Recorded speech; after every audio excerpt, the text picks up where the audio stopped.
یہود کی بکریاں چرانے والا ایک چرواہا تھا جو ایک حبشی غلام تھا. ہونٹ اس کے موٹے موٹے تھے اور رنگت اس کی سیاہ تھی. وہ جب نکلا بکریاں لے کر چرانے کے لیے، تو کیونکہ قلعے کے اندر بکریاں نہیں تھیں، باہر ایک جگہ پر بکریاں بندھی ہوتی تھیں، وہ وہاں سے لے کر نکلا. تو اس نے ایک یہودی سے پوچھا کہ یہ آج معاملہ کیا ہے؟ ایک ہلچل ہے، تم لوگ تیاری کر رہے ہو اور سامنے جو آئے ہوئے کیا معاملہ کیا ہے؟ تو یہودی کہنے لگا یہ مسلمانوں کے رسول ہیں اور وہ ان کے ساتھ آئے ہیں اور ہم ان سے لڑائی کرنے کی تیاری کر رہے ہیں. اچھا. اب جب اس نے سنا کہ مسلمانوں کے رسول ہیں اور کسی نے کہا کہ وہ کہتے ہیں کہ اللہ کے رسول ہیں، اب اس حبشی غلام کے ذہن میں یہ بات آ گئی کہ یہ اللہ کے رسول ہیں. اب وہ بکریوں کو آہستہ آہستہ لیتا ہوا حضور کے جہاں آپ اور آپ کے اصحاب رکے ہوئے تھے وہاں وہ قریب آ گیا اور دور سے بیٹھ کر وہ دیدار مصطفیٰ کرنے لگا. سب چیزیں دیکھتا ہے، اپنے ہی دل میں لگا ہوا ہے کہ میرے تو کپڑوں سے بھی مہک آتی ہے، میرا روپ بھی نہیں، میرا رنگ بھی نہیں، مینو یار منان دا ڈھنگ بھی نہیں، میرا عشق بھی رومی ورگا نہیں، میری جامی ورگی ٹور نہیں، پیچھے سونیاں تیری مرضی ہے، ساڈا تے کوئی زور نہیں. گویا وہ سوچ رہا ہے کہ میں کیسے جاؤں، لیکن جب قسمت مہربان ہوتی ہے تو اسباب بن ہی جاتے ہیں. اس نے ہمت کی اور بکریوں کو وہیں چھوڑا، آہستہ آہستہ حضور کے پاس آ گیا. آ کر کہتا ہے کہ آپ اللہ کے رسول ہیں؟ آپ نے فرمایا بے شک.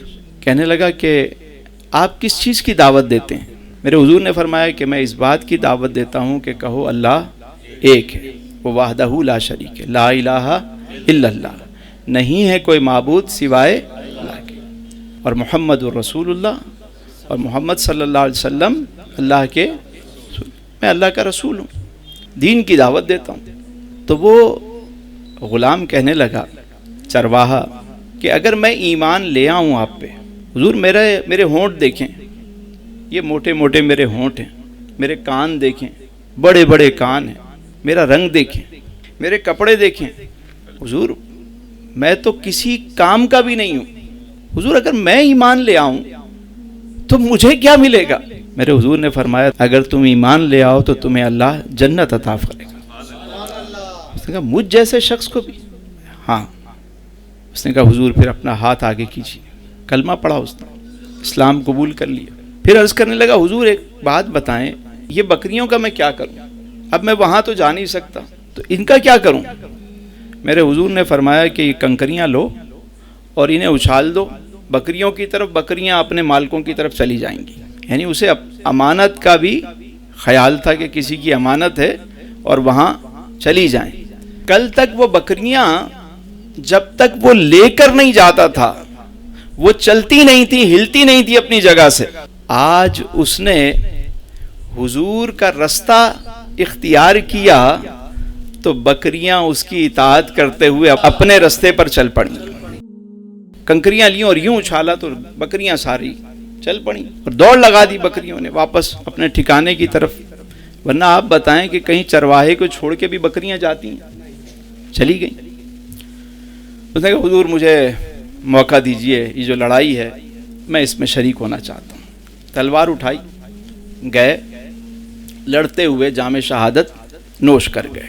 اصحاب نے ان کی لاش کو اٹھایا اور لا کر ایک جگہ رکھ دیا. جب حضور علیہ السلام کو بتایا گیا تو آپ علیہ السلام وہاں تشریف لے گئے، اور جیسے ہی حضور تشریف لے گئے فوراً ہی واپس تشریف لے آئے. تو اصحاب نے پوچھا حضور کیا ہوا؟ کہا وہ سیاہ نہیں ہے، وہ تو سفید ہے، اور میں پلٹا اس لیے کہ اس کے پاس حوریں بیٹھی ہوئی ہیں، جنت کی حوریں بیٹھی ہوئی ہیں، 2 حوریں.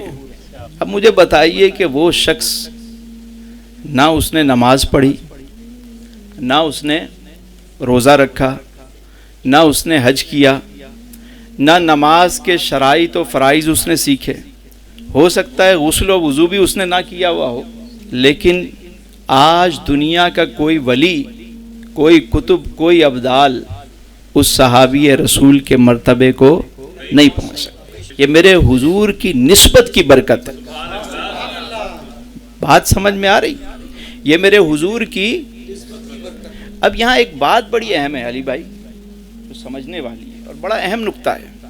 شریعت میں اس کیفیت کو اضطراری کیفیت کہتے ہیں. حالت جنگ ہے نا، اس کیفیت کو اضطراری کیفیت کہتے ہیں، جو حالت جنگ ہوتی ہے. جیسے ہمارے یہاں کیا کہا جاتا ہے؟ ایمرجنسی ہے.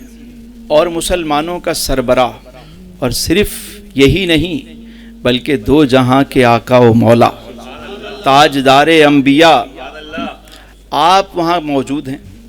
اور وہ چرواہا غریب شخص، اس کی رسائی میرے حضور تک کتنی آسان تھی، پہنچنا کتنا آسان تھا. میرے حضور کی سیرت اٹھا کے دیکھیں، کسی بھی موقع پر کوئی بھی شخص میرے حضور سے ملنا چاہتا، حضور کے دروازے اس کے لیے کھلے رہتے. یہاں تو ذرا سی شہرت ملی نہیں کہ آپ اس شخص سے مل نہیں سکتے. وہ کہتے ہیں جی سیکیورٹی کے ایشوز ہیں. تو میرے حضور علیہ السلام جنہوں نے اپنی حیات مبارکہ میں 27 غزوات میں حصہ لیا، دنیا کا کوئی جرنیل ایسا نہیں کہ جس نے 10 سال میں 27 جنگیں لڑی. کہ میری حضور کے دشمن کم تھے، حضور کے اصحاب بھی موجود ہوتے، مگر حضور کے سے کوئی ملنا چاہتا وہ مل سکتا تھا. یہاں تو ابھی تھوڑی سی شہرت ملی نہیں، یا کسی بڑے پیر صاحب کی اولاد بن گئے، تو اب دیکھیے اب آپ مل ہی نہیں سکتے، وہاں تک رسائی نہیں ہے. ہاں کوئی نوٹ والا ہے یا اچھے بوٹ والا ہے وہ چلا جا سکتا ہے، عام آدمی نہیں مل سکتا. کہ وہ شخص حالت جنگ میں میرے حضور کے پاس آیا، میرے حضور نے اس کی پوری بات سنی بھی، سمجھی بھی، اور اسے اسلام کی بھی دعوت دی. اور جب اس کا انتقال ہو گیا تو حضور نے اس کی تعزیت بھی کی. وہاں پہنچے حضور، اس کے لیے دعا کی. ہستی کون سی ہیں؟ جو وجہ تخلیق کائنات ہے.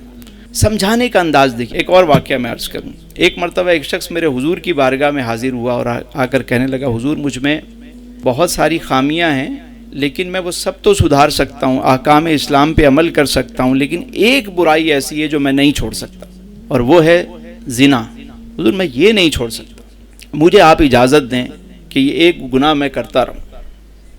بات کہاں کر رہا ہے؟ کس ہستی کی بارگاہ میں.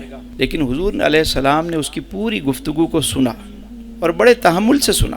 اور پھر اکیلے میں ارشاد فرمایا کہ ایک بات بتاؤ، اگر کوئی تمہاری والدہ کے ساتھ یہ فیل کرے کیا تم اسے برداشت کرو گے؟ اس نے کہا نہیں. تمہاری بہن کے ساتھ؟ اس نے کہا نہیں. بیٹی کے ساتھ؟ حضور رشتے گنواتے رہے، اس نے انکار کرتا رہا. کہا مجھے بہت برا لگے گا. کہا اسی طرح دوسروں کو بھی برا لگے گا. حضور نے اس محبت اور پیار سے اس کو سمجھایا کہ اس نے کہا حضور میں اس فعل سے ہی توبہ کرتا ہوں، اس گناہ سے ہی توبہ کرتا ہوں. کیا خوبصورت انداز ہے اصلاح کرنے کا. یہاں کسی کے سامنے کوئی سوال کر لے وہ تو تلوار پہلے نکلتی ہے. یہاں پہ ہم تو ایک دوسرے کی بات کو سننے کو تیار نہیں، چہ جائے کہ کوئی اتنی بڑی بات آ کے کر لے. ایک بابا جی تھے، اللہ والے تھے، پیر صاحب تھے، تو ان کے کافی مریدین تھے. ایک بڑا خدمت گزار تھا، بڑے عرصے وہ نوجوان خدمت کرتا رہا. ایک دن کہنے لگا حضور مجھے خلافت عطا فرما دیں، مجھے بھی خلیفہ بنا دیں. آپ نے فرمایا اچھا کیوں بننا چاہتے ہو؟ خلق کی خدمت کروں گا، لوگوں کی خدمت کروں گا. تو آپ نے فرمایا اچھا ایک بات مجھے بتاؤ کہ اگر تمہاری والدہ کبھی تمہارے پاس آئیں اور وہ کہیں کہ مجھ سے یہ غلطی ہوئی ہے، کوئی گناہ ہو گیا، تم اسے برداشت کرو گے؟ اگر وہ یہ کہیں کہ مجھ سے کوئی بڑا گناہ ہو گیا، کوئی زنا ہو گیا، برداشت کرو گے؟ اس نے کہا حضور اگر خلافت نہیں دینی تو نہ دیں، ایسی باتیں تو نہ کریں. تو آپ نے فرمایا اچھا یہ بات بتاؤ، کوئی تمہاری بہن کے ساتھ ایسا کر لے، بیٹی کے ساتھ. وہ اٹھ کے کھڑا ہو گیا. اس نے کہا بابا مجھے نہیں چاہیے خلافت، ایسی باتیں نہ کریں، میری انسلٹ نہ کریں، میں جا رہا ہوں یہاں سے. تو آپ نے فرمایا بیٹھ جاؤ. اور پھر جو بات ارشاد فرمایا یہ وہ منصب ہوتا ہے کہ جب تم یہاں بیٹھتے ہو اللہ تعالیٰ کوئی بڑا منصب عطا کرے تو اتنا ظرف بھی پیدا کرو. کیونکہ جو لوگ تمہارے پاس آتے ہیں، کوئی تمہارے باپ کی جگہ ہے، کوئی بھائی کی جگہ ہے، کوئی بیٹے کی جگہ ہے، کوئی والدہ کی جگہ ہے، کوئی بہن کی جگہ ہے، کوئی بیٹی کی جگہ. لوگ اپنے مسائل آ کر تمہیں بتاتے ہیں، اور تمہارے اندر اتنا ظرف ہونا چاہیے کہ کوئی بھی ان کی غلطی ہے اس کو سنو اور اس کی محبت سے اصلاح کرو، اس کی پیار سے اصلاح کرنا، کیونکہ وہ اس کو بھی تو کوئی کندھا چاہیے اپنا مسئلہ حل کرنے کے لیے.